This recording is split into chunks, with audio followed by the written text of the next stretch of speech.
Hoje eu vou falar sobre um desses temas mitológicos.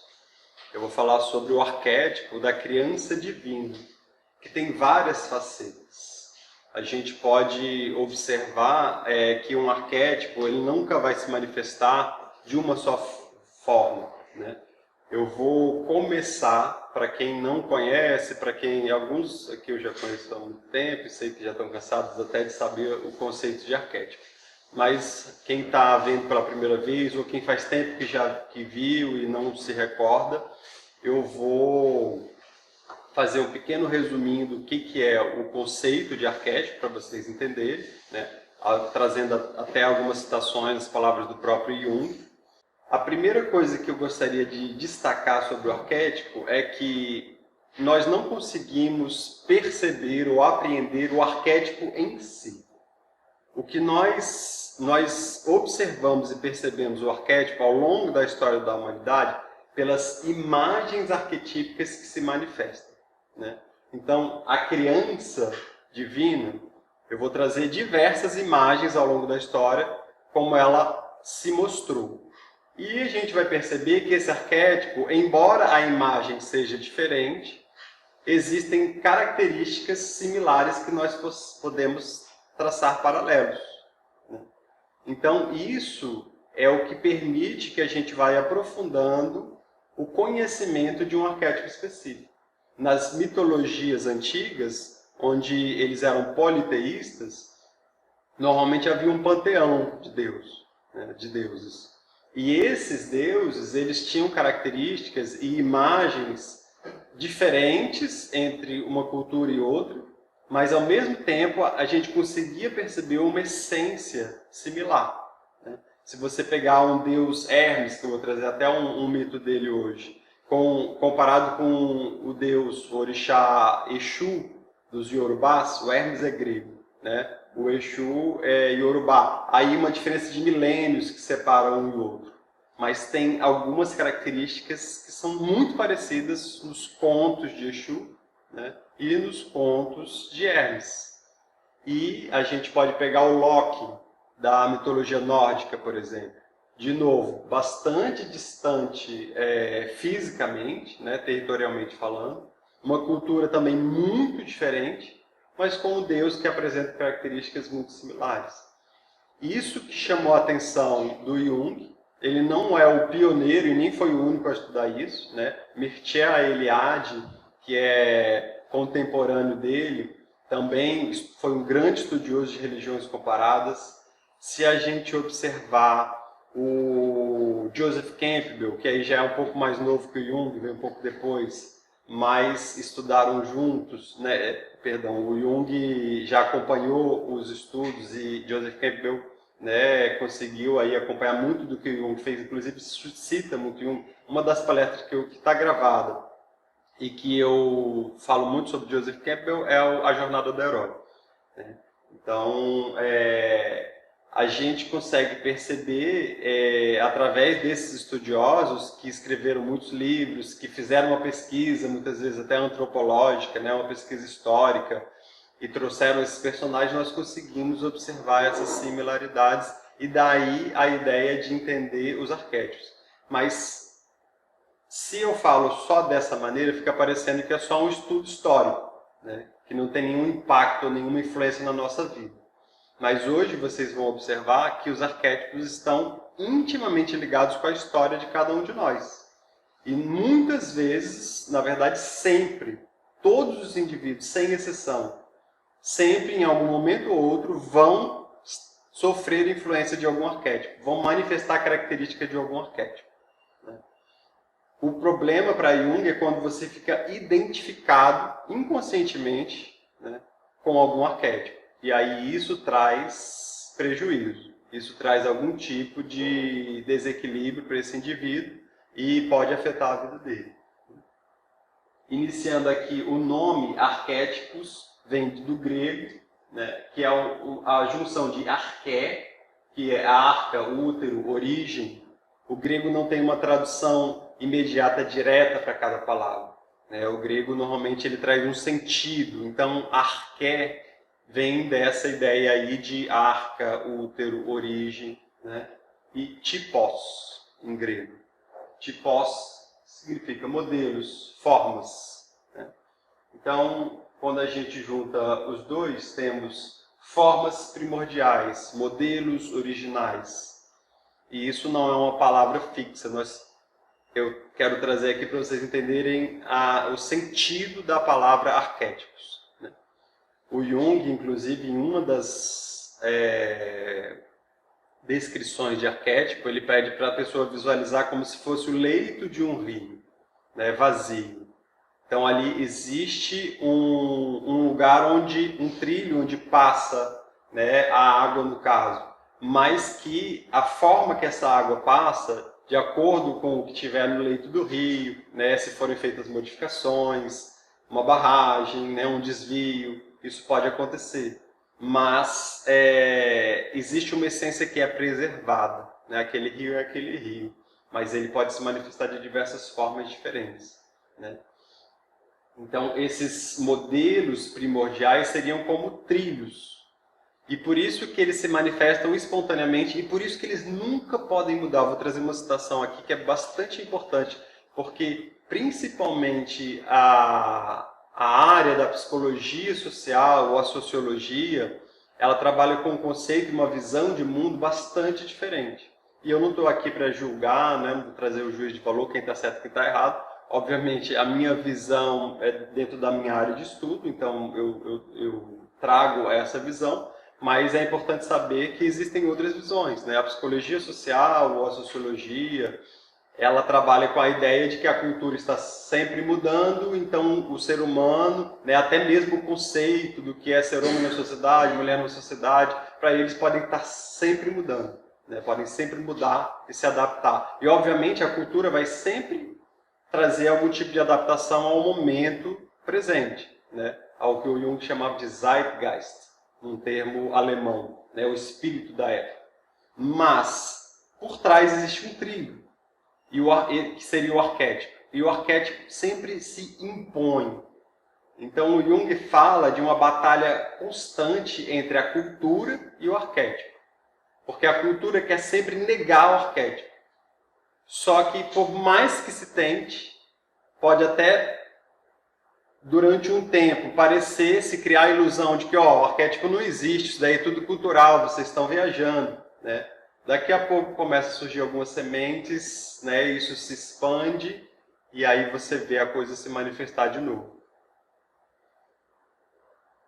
Uma citação aqui do Jung para falar sobre, eu tirei de Os Arquétipos do Inconsciente Coletivo, parágrafo 267. Esse é um livro onde o Jung vai realmente aprofundar o conceito de arquétipo com vários exemplos, né? Então, já é uma sugestão aí.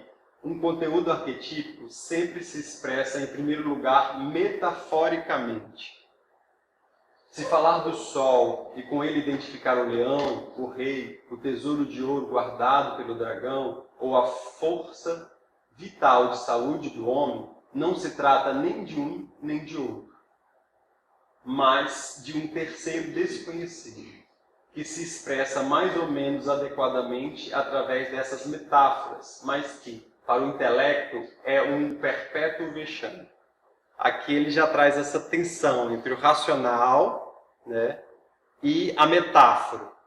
Quando a gente analisa um sonho, via de regra, o junguiano, né, ele enxerga aquilo como uma metáfora da vida da pessoa. Eu vou trazer, inclusive, alguns exemplos aqui. Eu tenho uma palestra sobre sonhos, quem quiser se aprofundar também tem no meu canal do YouTube, vai ter lá Mundo dos Sonhos. Vou falar com vários exemplos, né, trazer um histórico sobre análise de sonhos. Mas, nos sonhos, nós vemos muitos padrões arquetípicos. São metáforas, e é como ele falou aqui, não é nenhum nem o outro. Então, o cartesiano, a lógica, a nossa mente muito racional, ela vai ficar tentando apreender aquilo e falar, é isso, é um significado fixo, imutável, e eu quero entender dessa maneira. Mas a gente não pode ver dessa maneira. Uma metáfora, ela é uma metáfora, né? Pisar em ovos. Não é literalmente a pessoa estar lá pisando em ovos, mas quando você imagina essa situação, né? Como seria pisar em ovos? É algo delicado, é algo que você não pode ser bruto, né? É difícil até você, em uma frase, falar o que significa pisar em ovos, né? Você tem a imagem, então, para eu falar desse assunto com essa pessoa, eu tenho que pisar em ovos. Então, todo mundo entende, mas vai explicar literalmente o que significa. É muito difícil. Essa é a dificuldade também de expressar e diminuir o significado de um arquétipo em poucas palavras. Por isso que eu vou fazer uma palestra agora falando do arquétipo da criança de 3 horas, né, trazendo várias referências. E no final cada um vai ter um sentido do que é o arquétipo da criança, né? Obviamente eu vou trazer aqui uma pesquisa didática, né, bem mastigadinho.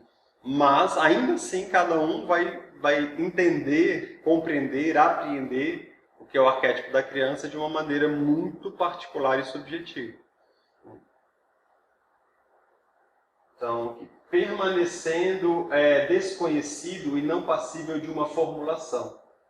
Por essa razão, o intelecto científico sempre sucumbe de novo a tendências iluministas, na esperança de banir definitivamente o fantasma do inexplicável.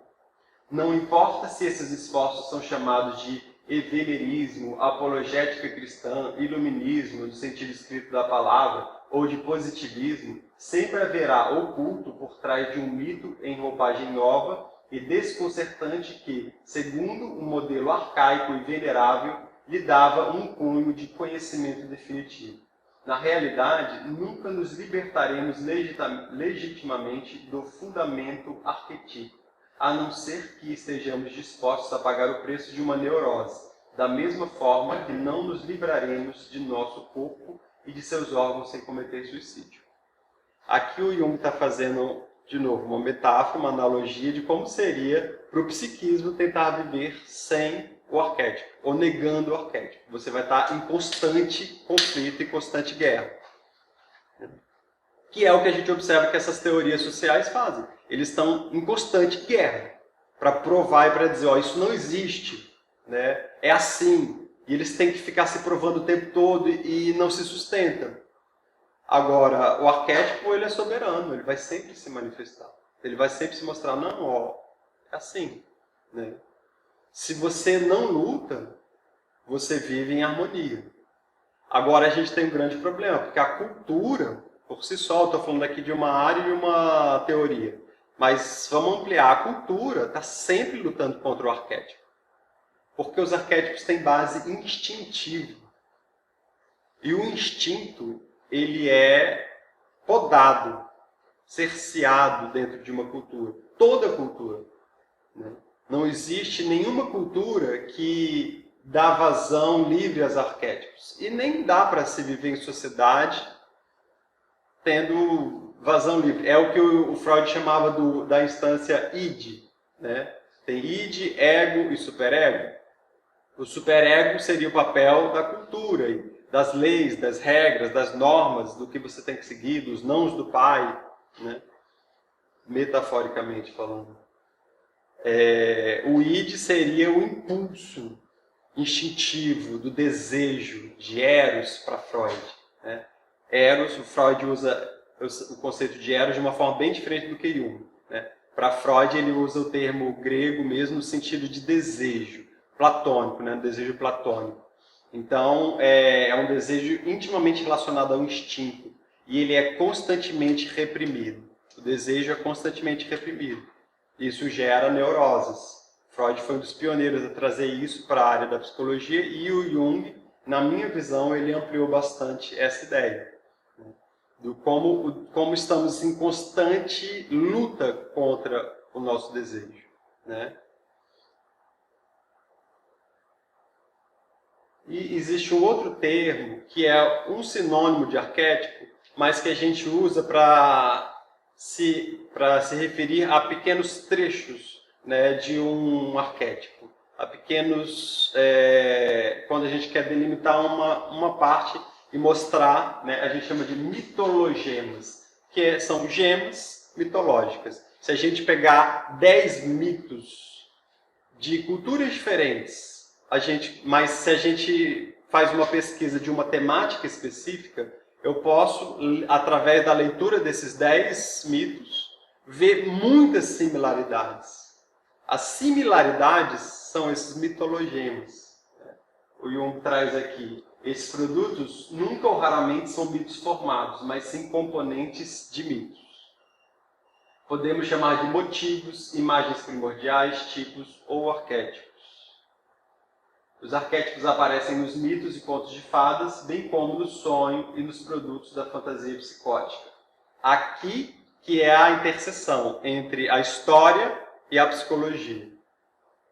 Por isso que eu digo, se a gente pode olhar como Mircea Eliade, que era um historiador, fez, a gente pode olhar esse estudo, fazer um estudo arquetípico de um viés puramente histórico.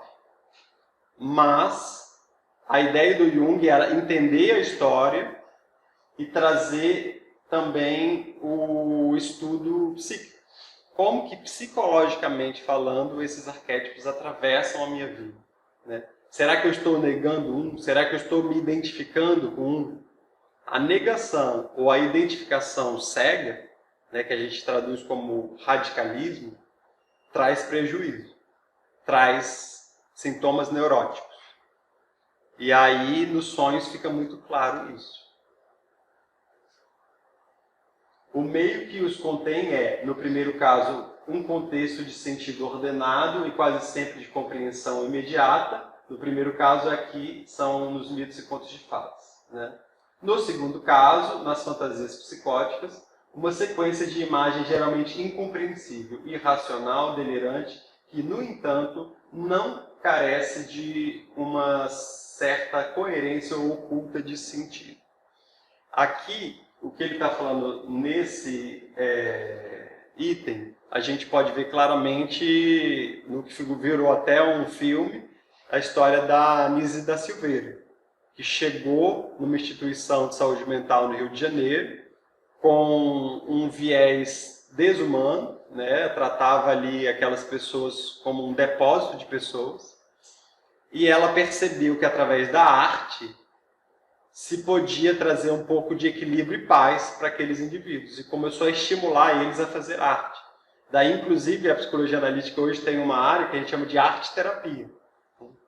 Um dos desenvolvedores e que começou a estimular mais, ela não criou, a Anísia da Silveira não criou a arte-terapia, mas ela, inclusive, conhecedora dos trabalhos do Jung, inclusive trocou cartas com Jung, ela desenvolveu uma metodologia para trabalhar com, num primeiro momento, pacientes em instituições de saúde mental, e hoje se usa amplamente a arte-terapia.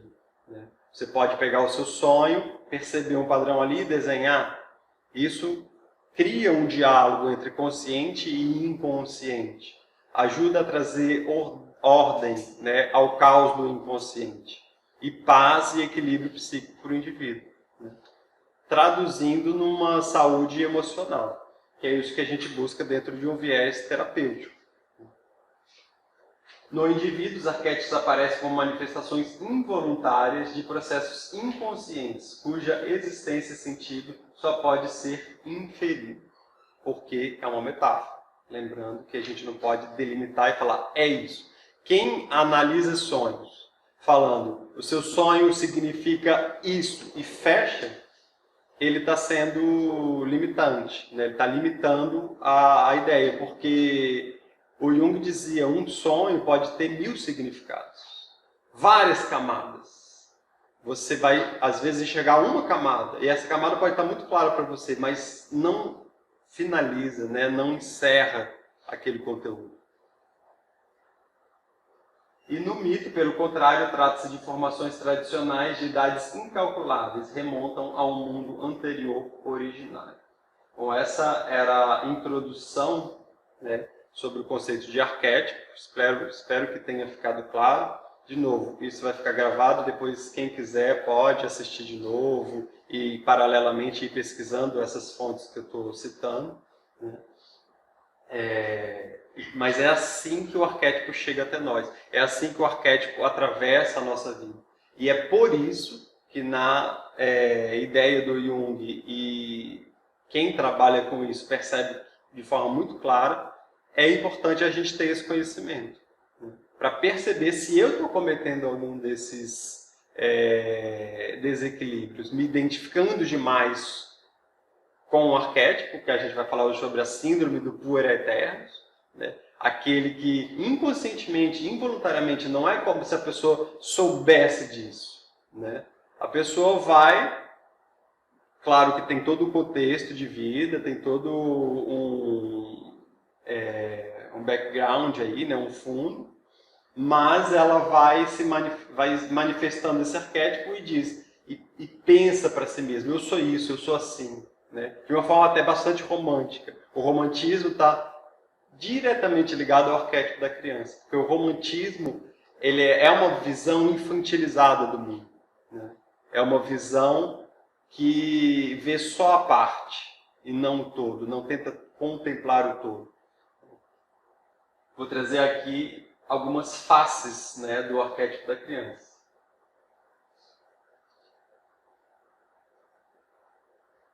A criança como Deus/herói. Muitas vezes ela é as duas coisas, né? Ela tem algo de divino, de sagrado. No caso da mitologia grega, os filhos de Zeus. Eles são heróis, mas eles são semideuses e semi-humanos, né? Eles são metade e metade. Então eles vão ter características divinas e vão ter características também de um herói, né? A criança, ora tem o aspecto da divindade criança, ora do herói juvenil. Ambos os tipos têm em comum o nascimento miraculoso e as adversidades da primeira infância, como o abandono e o perigo da perseguição. Vou trazer alguns pontos onde fica evidente isso. Por sua natureza, o primeiro é inteiramente sobrenatural e o segundo é humano, porém elevado ao limite do sobrenatural, é semidivino, que eu acabei de falar. O Deus, especialmente em sua íntima afinidade com o animal simbólico, personifica o inconsciente coletivo, ainda não integrado em um ser humano. Ao passo que o herói inclui a natureza humana em sua sobrenaturalidade, representando dessa forma uma síntese do inconsciente, divino, isto é, ainda não humanizado, e da consciência humana. Significa, consequentemente, uma antecipação potencial de uma individuação que se aproxima da totalidade. Individuação é um termo que vale a pena a gente trazer aqui e ampliar um pouquinho, né? Individuação é o processo de tornar-se indivíduo, mas não no sentido de individualista, egoísta, né? Não é uma inflação do ego. Muitas pessoas cometem esse equívoco porque o nome pode até também sugerir isso. Mas tornar-se indivíduo para o Jung seria tornar-se consciente da sua sombra e caminhar cada vez mais em direção a isso, de integrar os meus aspectos inconscientes, perceber os padrões que eu repito automaticamente, né, sem ter consciência, involuntariamente, e modificar o meu comportamento a partir dessa consciência. Isso é individuação. Eu parar de agir no automático. Para a psicologia profunda, que vai além da psicologia analítica, né, se entende que existe uma instância psíquica que é o inconsciente. Na psicologia analítica nós temos uma camada a mais que seria o inconsciente coletivo, que vai desde o familiar, né, até o de grupos maiores, como o país onde você nasceu, até chegar ao ser humano, né? Nós temos camadas no inconsciente coletivo. E todas as camadas inconscientes influenciam o indivíduo. Se eu sigo a minha vida de forma automática, eu vou fazer vários comportamentos que eu nem entendo por que eu estou fazendo. Eu estou reagindo muitas vezes a um meio. E isso traz prejuízo. A individuação seria, então, tornar-se consciente desses mecanismos automatizados, né, da minha sombra, do que me traz prejuízo pela repetição neurótica, né, e eu ter condição de fazer algo a respeito disso. Falando assim, de forma didática, parece até que é uma coisa fácil, né? Mas mesmo quando eu estou no set terapêutico, eu estou comprometido com o meu processo, eu estou analisando meus sonhos, e eu estou falando de mim também, né? Eu coloco em termos gerais, mas é difícil, mesmo conhecendo tudo isso, mesmo para mim, para qualquer um, vai ser sempre difícil. O processo de endividação é algo muito difícil, porque só ter consciência não muda automaticamente o comportamento. Eu vou continuar observando que eu estou repetindo as mesmas coisas, né? E é difícil pra caramba lutar, porque a cultura exige de mim uma postura, e o inconsciente, com base instintiva e também divina, sagrada, né, vai me exigir outra postura. Às vezes a minha ética me manda para um lado, e o self, que seria essa instância organizadora do psiquismo, me manda para o outro. E geram-se conflitos. Não é simples, não é fácil, né, de resolver. Você pega, uma vez, há uns anos atrás, eu atendi um jovem que queria seguir carreira, né, queria seguir virar padre, né? E ele queria, e então ele começa a estudar, fazer os estudos, né, para se tornar padre. E ali ele começa a se deparar com vários dogmas que exigiam que ele tivesse comportamentos que eram contra o que ele sentia, desejava. E ele entrava em conflito. Só que ele tinha que se forçar, se ele quisesse seguir aquela linha, ele tinha que se forçar a negar os seus instintos. E aí você vê um conflito surgindo, um conflito neurótico. Esse é um exemplo claro de como o arquétipo se manifesta espontaneamente e vai te levar para um lado, e a cultura, né, nesse caso especificamente de uma instituição específica, que tem os seus dogmas, suas crenças. E aqui eu não estou trazendo nenhum juízo de valor, né? Não estou criticando, dizendo que é errado, que é certo. A cultura, inclusive, ela é muito diversa, né? Mesmo dentro de um mesmo país, quantos conflitos culturais nós temos, né? E é muito difícil mesmo. Para muita gente é muito... Às vezes só o fato de você nascer numa família, isso já é um fator potencial de conflito. Porque a família tem toda uma crença, mas você viveu uma vida fora da família que te traz outras crenças, que te traz desejos de agir fora daquele círculo familiar. Muito comum também em religiões, mas eu quero que vocês pensem que os arquétipos só se manifestam em religiões, né? Podem ser traços culturais bem... Tem muitos filmes que mostram isso. Às vezes a pessoa nasce lá numa família toda fechada dentro de crenças de comportamento mesmo, e o filho é doutrinado, condicionado a agir daquela maneira, mas conhecendo outras formas de se manifestar, ele acha melhor aquela outra forma, e a família não aceita, né? Sexualidade é bastante comum, né? Momentos específicos na adolescência é um momento onde há muitos conflitos, né, entre valores familiares e valores culturais. Então nós temos na nossa vida muitos momentos onde isso atrita, onde isso entra em conflito, né? Então não é fácil, não é assim só ter consciência. Além de ter consciência, você vai ter que lidar com o mundo. Você vai ter que lidar às vezes com seu pai, com sua mãe, com seus familiares, com seus filhos, com seus amigos. E você vai ter que falar, olha, eu não quero mais isso. Eu preciso mudar, isso está me fazendo mal. E a partir de agora eu vou tentar, pelo menos, me comportar de outra maneira. E vai forçosamente, no processo de reeducação, né, mudando o seu comportamento. E isso vai forçar, invariavelmente, as pessoas ao seu lado, ao seu redor, mudarem também, ou haver uma cisão, quando é possível, né? No caso familiar é possível também, a gente vê quantas famílias ultimamente se cindindo, né, por questões políticas, mas assim, infelizmente, né? Mas são laços eternos, né? Você tem uma mãe, você tem um filho, você não vai dizer não é mais, vai ser sempre, né? Mesmo que você escolha, não quero mais contato. A criança divina, Na nossa cultura, um dos contos, mitos, quando eu trago aqui o mito de Jesus, eu não estou sendo desrespeitoso, né? Eu estou trazendo... Mito é um conto que traz uma história sagrada. Se a gente for traduzir o que é mito, né? Inclusive também tem uma palestra disponível lá no site do YouTube sobre mitologia e vários desses conceitos. Mito é um conto sagrado, uma história sagrada. E Jesus é uma história sagrada, né? Tem muitas pessoas que acreditam literalmente na história de Jesus. Não há problema nenhum. É indiferente para a ação do arquétipo ou para o que a gente vai falar aqui, né? Tem outras pessoas que não, entendem aquilo de uma forma metafórica, né? E tudo bem também.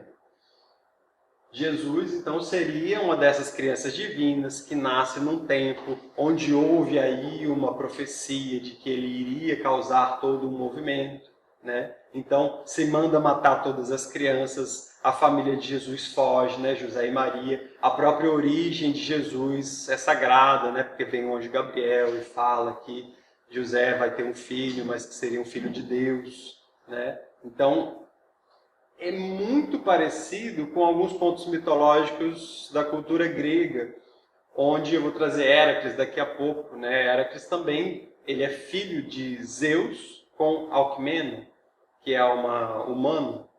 Jesus seria filho de Deus, Jeová, né, Yahvé, com Maria, uma mulher humana. Estão vendo as similaridades do arquétipo? Jesus vem provavelmente próximo de 1 milênio depois da origem de Héracles grego. Mas a gente tem uma história muito parecida, né? E ali há a necessidade de se fugir. Héracles vivia fugindo dos ataques de Hera, né? No caso ali, Hera, que era a esposa de Zeus, por ciúmes desse filho ilegítimo, porque não vem dela, né? Vem com outra mulher, de uma relação extraconjugal, ela vai perseguir, o que era bastante comum em diversos outros personagens. E há a necessidade, então, de lutar ou fugir. No caso de Jesus, a mesma coisa, né? Ele, então, sai, nasce ali em Belém, naquele... aqui está até bem bonita, né? Ele nasce num estábulo, bem simples. Aí os anjos vêm o saudar. Aqui a ideia do dourado. O dourado é a cor da divindade. Em diversas culturas a gente vai ver isso, né? E ele faz milagres. É uma criança semideus, né? Um semideus, é um filho de Deus. A Von Franz, num livro chamado Caminho dos Sonhos, vai trazer uma passagem assim: quando uma personalidade extraordinária nasce, uma estrela nova e brilhante aparece no céu. Foi dessa forma que os 3 reis magos a interpretam de imediato. Quando viram a estrela de Belém, ficaram sabendo que uma personalidade importante havia nascido e por isso foram ver a criança. Isso combinava com a concepção geral da época. Uma nova estrela significava que alguém, em algum lugar, um imperador, um grande governante ou uma nova personalidade que mudaria o destino da humanidade tinha chegado à Terra. Você percebe que esse recorte aqui, pouco importa se é divino, sagrado, se vai para um lado da ficção científica, né, ou se é real. O fato é que Jesus, acreditando ser filho de Deus ou não, está aí até hoje. Na verdade, até é impressionante isso, mesmo em termos históricos, né, sociológicos, um personagem de uma religião alcançar tanta repercussão no planeta Terra, né, e durar tanto tempo na história. Jesus está vivo, né, na mentalidade das pessoas, na crença das pessoas. É um arquétipo muito, muito poderoso, uma imagem arquetípica, né, que inicia com essa trajetória da criança divina.